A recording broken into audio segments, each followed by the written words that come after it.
making sure that the global trade channels are much more open than what they are earlier.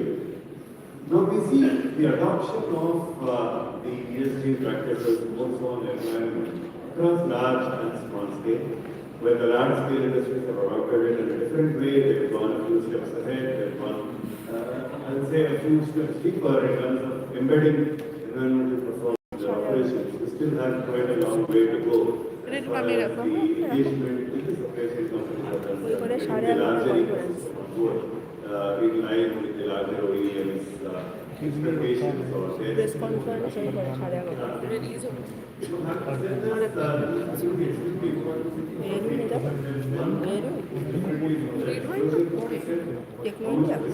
happening, what is the quality of the disclosure that is happening, what is the depth of disclosure in terms of both activities and the impacts that are actually useful for the stakeholders. The second area which is becoming extremely important is the due diligence of the activities, due diligence of disclosures. And the third is to look at not just the operational efficiencies perspective, operational environmental impact perspective, but getting into more of a life cycle thinking. Operational improvements are essential, but life cycle improvements certainly go, life cycle thinking based improvements certainly go a long way as far as the overall embedding of environmental performance into operations are concerned. Now the session theme talks about global and local imperatives. We just saw a couple of years back when CBAM was announced how a global regulation, particularly centering around Europe, can create huge action and impact on the supply chain of some of the sectors in India. Today I would say the steel makers or the steel exporters in India are more ready than what was actually required in many ways. Because right now the question is, when the exporters are ready with the data, the importers are not as ready to accept this data. So that is the kind of scenario that a global regulation can actually bring in. While some of the exporters are a couple of steps ahead in their journey, there is still a long way to go in terms of overall readiness, not only in terms of disclosure, but also in terms of reducing that impact as we move forward. The second area which is becoming more and more important right now are the national regulations. We've got a variety of regulations that have come in the environmental space over the last 3 to 5 years, and things are becoming more and more stringent. The first carbon market or the carbon credit trading scheme in India has been announced. For those of you who are following, it has been just announced in April or May this year. This year is going to be the first year where India is going to have its first carbon market for about 900 or so manufacturing facilities. But that is expected to account nearly about 40 to 42% of the manufacturing carbon emissions. There are a variety of other requirements coming in. We have the renewable purchase obligation, which has now moved to a renewable consumption obligation. More and more industries are now required to align themselves with the renewable consumption obligation. We have the BRSR, which is initially for the top 1,000, but now it is extending into the supply chain. And what we hear from the regulators is that more and more disclosures from the supply chain is becoming essential. Now, having said all this, the levers as far as taking this forward are becoming multiple. We are looking at digital as a key lever in terms of making sure the data is available, data is repeatable, as well as transparent. We have a large number of tools which are embedded with AI, which is able to give us your inputs and analysis in quick time. And more importantly, the integrated reporting platforms are finding increasing way in large corporations, where we are looking at not just reporting parameter of another, but looking at an integrated reporting structure where we are able to bring in all our parameters. So this session primarily is looking at a few areas in this topic, looking at industry readiness. So I maybe go through the panels as we start, but my take would be to look at these aspects: industry readiness, more so in terms of the capability gaps. Where are the gaps right now in terms of embedding environmental performance in the business operations? Digital systems, climate risk, integration with business operations, and more importantly, how are we looking at the future investment flows which are aligned towards environmental perspectives. So with this, I now request the panelists to make their opening remarks for a couple of minutes, share their thoughts on this topic, and from then on maybe have some question and answers, which I have a couple of questions for them, but then again I'd like to have the floor open for you to interact with the panelists as well. So with this, may I now request the first speaker today, Mr. Kaushik Sanyal, to share your opening perspectives for a couple of minutes on this topic. Good morning to all. When I was coming here sharp 9:30, I think found was full. I think it shows the awareness level of the industry, individuals towards the environment. See, ESG is just a platform, for top 1,000 companies with the SEBI guideline. But as a Tata Power head, I am seeing, and in the last 3 years, this awareness about the society, the environment has gone multifold. It is not limited only in the industry. Even in the residential segment, if you see the PM Surya Ghar, from Tata Power, we used to install 1,000 residential system in a month. Now it has gone 50,000 system in a month in 1 year. So that's the kind of awareness has come. ESG is only a compliance mechanism. And what are the major, and make it very simple, what are the major ecosystem which was not there 3 years, 4 years back, now is there for all segments of consumption. I will not limit it to the top industry, because housing industry is not controlling the entire ecosystem of the environment. I think the major chunk of your CO2 is getting produced from the MSME and as well as the segment. If you see the renewable part, previously the technology, the pricing point, the regulation was such, people could have been thinking up to 25-30% of RE penetration. Now, Tata Power in last 3-4 years, we have done 8 gigawatt. So now if you see our generation portfolio, 8 gigawatt is conventional, 8 gigawatt is our renewable, and 10 gigawatts in the pipeline, which we have got in last 2 years. That's the kind of growth we are talking about. There are a lot of positive policy, state level policy, government level policy, CRC, all the regulator. I have not seen, I travel across India, I have not seen a single state which is not pro, renewable. Even DISCOM, we run the DISCOM. Even DISCOM are going for the green energy. They are making the merchant plant. They are tying up for the green. So the myth that the DISCOM is against RE, that I am seeing there is a huge shift in the last 2 years. That's one part. Second, the technical solution in terms of wind, solar, so standalone solution of solar, standalone solution of wind, then the combined hybrid solution of solar wind. Now with the battery storage prices are dropping, now is almost $140 per watt peak. With that, basically, we are seeing a huge transition from a intermediary renewable power to RTC sort of solution. It may not be the RE100, which is the most of the big companies aspire, but definitely it is RE70, which I am executing 4 gigawatts currently with the big clients. That's number one.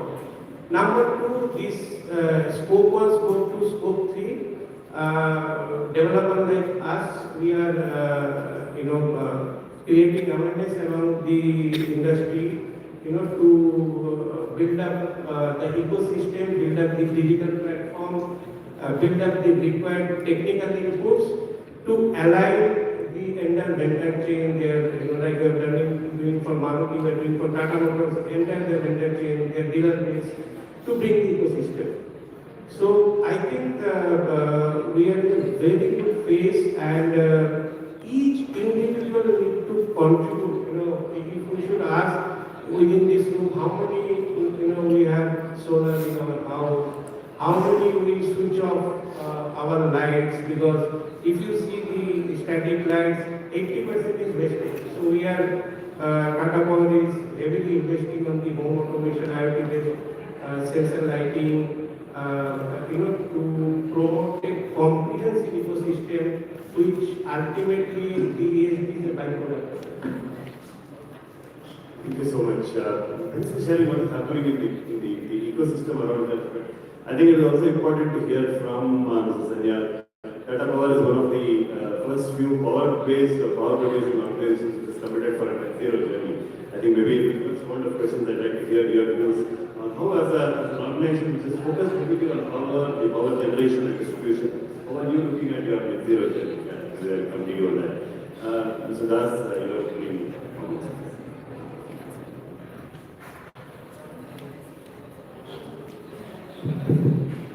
Good morning. So I don't represent a specific sort of industry, apart from the consulting industry or professional services industry. So I can say from my industry, which is the professional services industry, I see that good thing is there's a huge market size, there's a huge opportunity for work for professionals in this field. So that's the positive side. But then, as everything comes along with some positives, we see the market flooded with all kinds of consultants of all shapes and sizes. And I won't mind speak too much about that. But if I say about industry per se, Indian economy, Indian industry, you see, I've been a student or a learner of this climate change and sustainability subject from 1996. That was the year when I started the practice of climate change sustainability for one of the big four consulting firms. So I've seen the growth, I've seen the development, and I should definitely say that we have, as an economy, we definitely have moved towards stakeholder capitalism much more and more than what we had, in the mid-90s and mid-2000s. So definitely, we are not talking about only shareholder capitalism. The movement has happened to some extent. Let me qualify. The investors, the biggest, possibly the most important stakeholders, are driving this movement along with customers. And obviously, for the customers, many of them are driven by their investors. That's a different issue altogether. But yeah, that way, the investors are driving this initiative, at least in India. I see, apart from regulatory requirement, which is definitely desirable, market pressures are actually driving behaviors, which is fantastic, which is what we should have. We heard about the carbon market in India, which is becoming very, very active from the present year, which is going to drive behaviors. We see the market forces in terms of actually what it matters in the for many of the listed entities in the stock prices, which are getting impacted through the ESG rating agencies that we have, which is fantastic. And through the supply chain or through the value chain, if I'm using the word, and I took the permission to use the word value chain because value chain is something possibly, it's a gray area to many of us. So let me use the word supply chain. Through the supply chain and through the customer demand, it is actually going beyond the top 1,000. I must also say that yes, we have made a significant amount of progress when we talk about the leading companies and the most progressive companies among the top 1,000, the top companies of our country, listed companies of the country. We definitely have made a lot of progress in the area of environment. We see, computation of GHG, we see computation of water management, we see computation and disclosure of risk management, circularity. We see all of this. We see, to some extent, maybe handful of industries also talking about climate risk and opportunity. They're reporting through TCFD or IFRS to whatever the framework. We see a lot of improvement in the social aspects. We see definitely improvement in Gender diversity, we see definitely improvement in learning and development. We see definitely a lot of improvement in community engagement. Absolutely, and maybe few others are missing. But I would like to ask the question to the knowledgeable people over here: have we made improvement in the governance aspect? We talk about ESG. We don't talk about governance at all in any forum. And governance is not just a tick box exercise. It is just not an indicator of how many independent directors I have in the board and how many of them are female. I'm sorry, that's not the indicator. It's much more required for good governance, and possibly all of us in the room have experienced what happens you don't have a good governance despite having reputed independent directors in the board. I'm talking about, I can't take any brand name because I've been taught for the last many years not to use any brand name, but we know about the industry, talking about the airless industry, what happened. So yeah, I mean, that's what I see precisely in the progress and lack of progress. But I'll stop here because I can keep on speaking on this subject, but I'll let others speak. Thank you, Siddharth. I appreciate your inputs. And we now move to Professor Krishna Agarwal for your opening comments.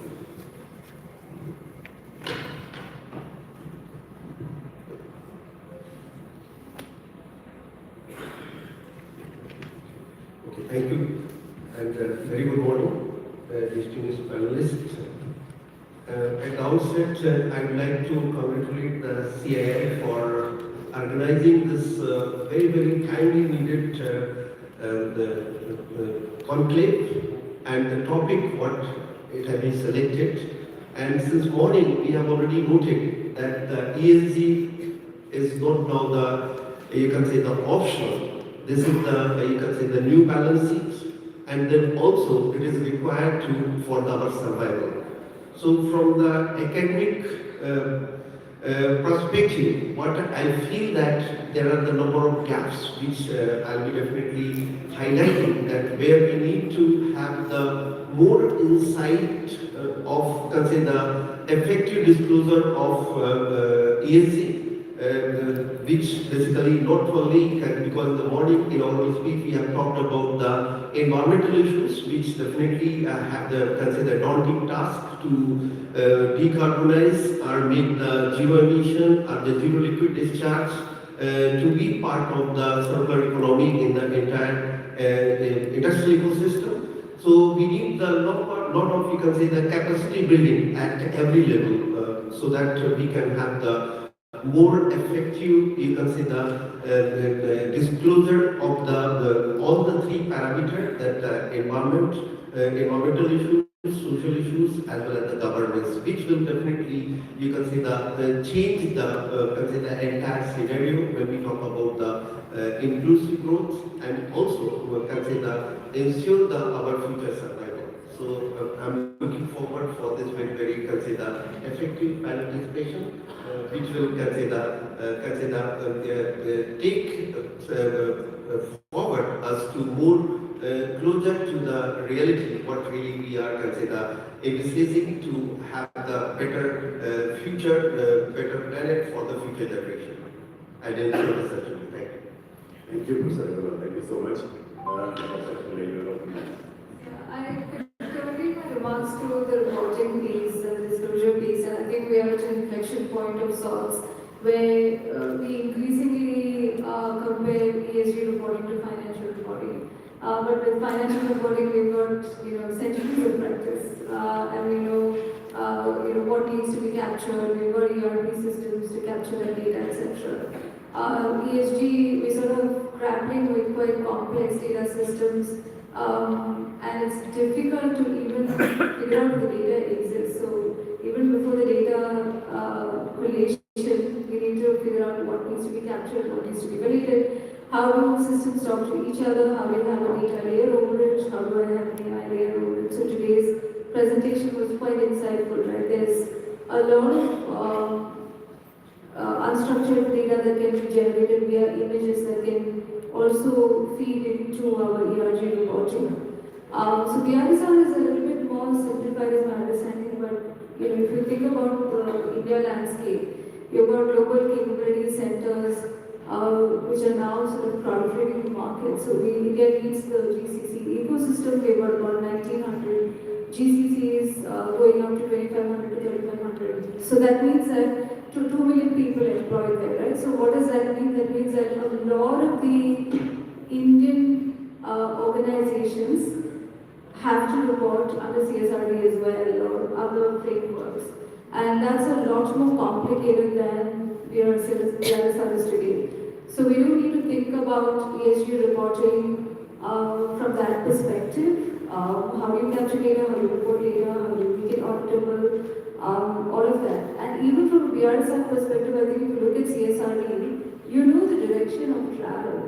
So we've got to sort of get ourselves ready, beforehand, before this hits us, like the Indigo example somebody took up. Thank you so much.